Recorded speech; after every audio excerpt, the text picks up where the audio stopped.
7 years since my previous relationship. I really just stopped paying attention to dates and all of those things when you have so much loss in your life and stuff that paying attention to a date seemed like a painful thing to do. But maybe looking back now, maybe it's needed. You need those specific days to intentionally grieve and so on and so forth. You know, I always just had this weird thing where why specifically go out of your way on Valentine's Day? It should be an everyday thing, you know? But last night was Friday, it's Saturday morning, so obviously you can't help but wonder, what did they do? This person that told you they loved you and you thought you were going to spend a long time with and actually go through things with, and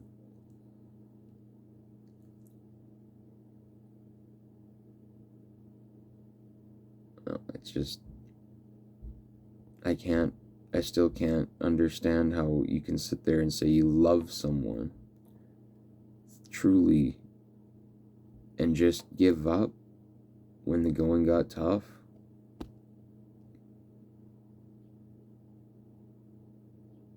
And then when there are signs that things could potentially actually get better, like real, true love, true relationships, actual trying, just nope.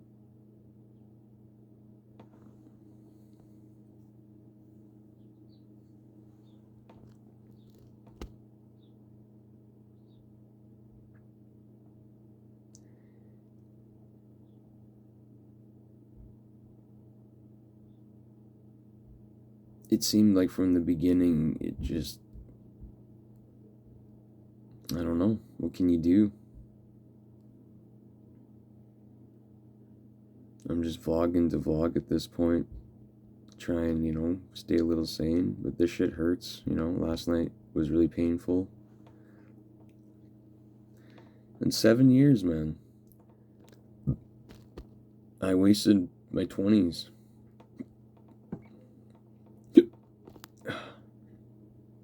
Oh, hiccups. Excuse me. I wasted my 20s out of fear. Lose so many people, and I just sat there and I feared losing more people. And I screwed myself over.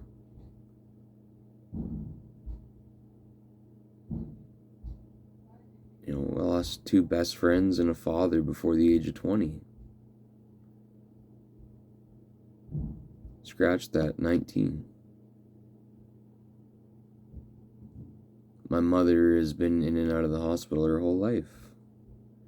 My stepdad nearly died beside me from, just a weak heart. Now as a pacemaker. So I sat and I did nothing. In fear that if I did do something, people would be gone and I wouldn't be there. And I couldn't be there when bad things happened.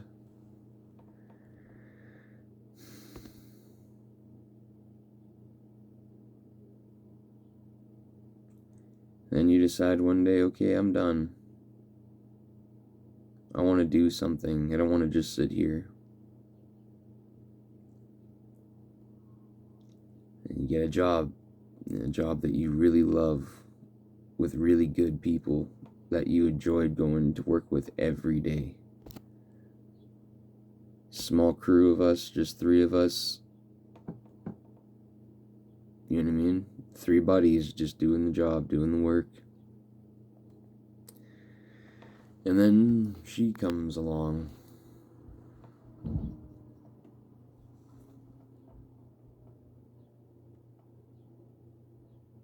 This fucking girl, man. I decided, I'm gonna go to a festival. I love festivals. They're great. They're fun. I'm going to go to the place where I learn to love myself actually for the first time, and see what happens. Maybe meet some people. I'm going to go alone. And within about, 6 hours or so, I walk into the bathroom and she's sitting there. Yeah, she's sitting there in the guy's bathroom because it's a festival and things are weird. And she just,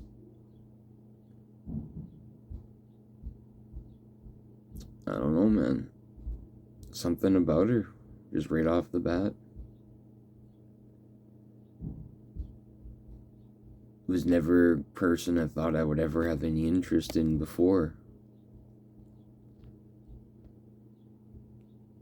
Dare I say, I thought might have been out of my league in the lesser direction. But then you realize, what, we're kind of great for each other, and her beauty and our beauty were actually very similar. When she takes off these really huge, obnoxiously ugly glasses that I miss so much.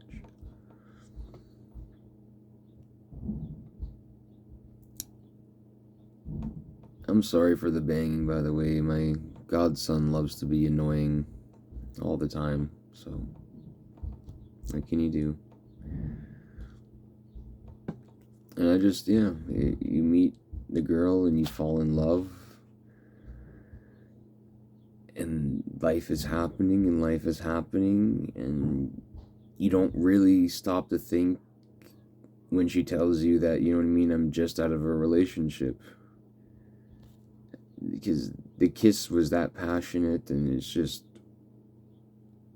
and there were so many red flags the first second I met her, man.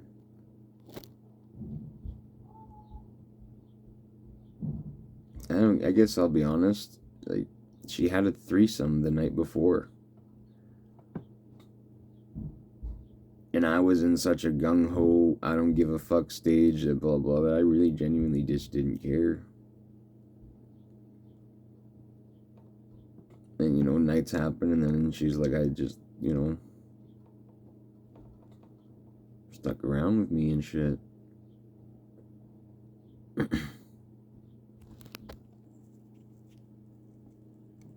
There were so many signs. The first weekend that we were kind of separated after meeting, she asked me, can I make out with this other girl? And then a couple weeks later,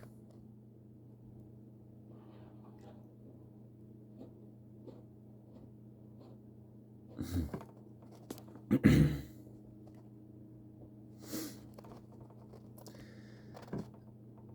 a couple weeks later, some weird shit happens, and just weird things keep happening, and I'm just,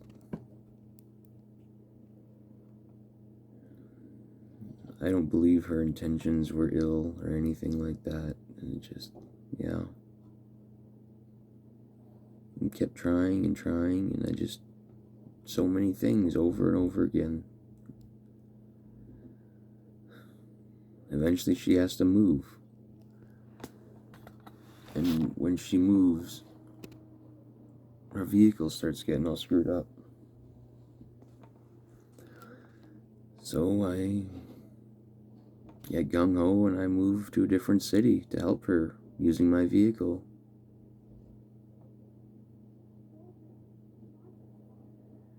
And we grab a U-Haul, a little van U-Haul, and we use my truck, and we take 3 or 4 stressful, painful, horrible loads to the other place. And within a couple weeks, I go shopping, and within, I don't know, I go a couple weeks to go shopping. And then as I'm coming through the door, I leave the keys in the door, and somebody just took them. somebody just took the keys and left. They never gave them back. They didn't open the door and throw them in. They just walked by the apartment, took the keys, and never gave them back. Those keys had her car key on it, her only car key. So now she has to use my truck. And her job is sporadic and it's all over the place, and there's no real times because of X, Y, and Z. And her job at night, you can come and go as you please. And so me getting my own job becomes a really difficult thing, and becomes something that we sit there and we say, is it worth it? Should we just wait? And blah, blah, blah. And you think everything's fine and this and that, and yeah, everything's good to go. And then, Christmas comes, and she chooses not to spend it with you, right? And I guess I should add that earlier, she also chose to go when I could have been there to just party without me, then want me there the next day to help her get ready to sort things and do things and get ready to move. And it's just like, one, why couldn't I be there earlier to help you? Two, why did you even party to begin with when you knew you had to move? So countless, and it just, then Christmas happens. And I'm not really doing much because I don't know what to do. EI won't give me my money so that we can get her vehicle fixed. Every month, all the money that she gets has to go towards the bills and the food to pay for us. So I'm sitting waiting and waiting and waiting for EI, and it's not coming. And I'm waiting and waiting and waiting for employment insurance. And it doesn't come for 3 months.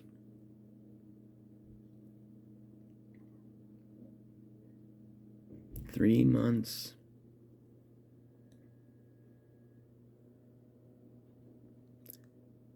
And on top of that, we phoned Mazda, her car dealership, for the 7th time to figure things out, and they happen to remind us now the key to be replaced isn't going to be $500 like they said it was going to be. It would be about $125.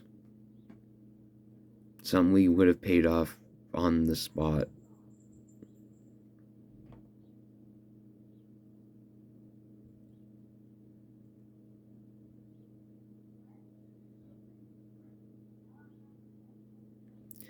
I then get EI, and I have to spend all of the money on bullshit and things, and there's, I understood. I did start getting a little bit complacent for a while. I did. I was ready and willing and able to work, and then a couple months go by and you kind of get lackadaisical. But it's not like I wasn't trying, I wasn't looking. It was not by no means using my full effort, but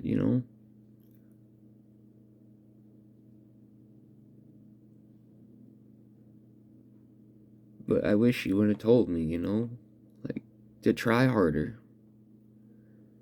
And you don't need somebody to tell you this and that, but I wish you would have sat down and told me that she needs me to try harder for us. She never had the ability to do that.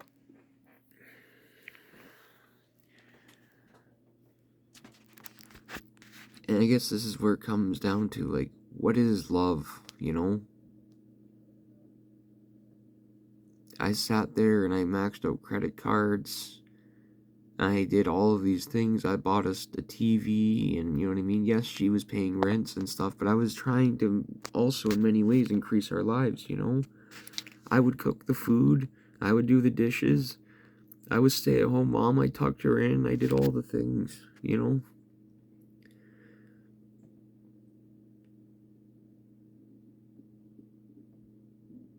So for it to just be over, especially when the times are about to get good, and I sat there wanting to end it, saying I can't because we haven't seen what the good times are yet. It just sucks, man.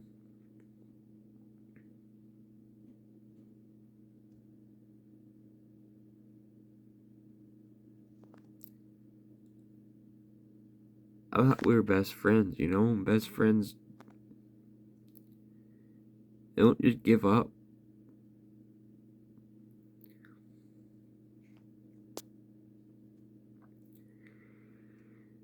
Okay, it's just, the next one. Peace.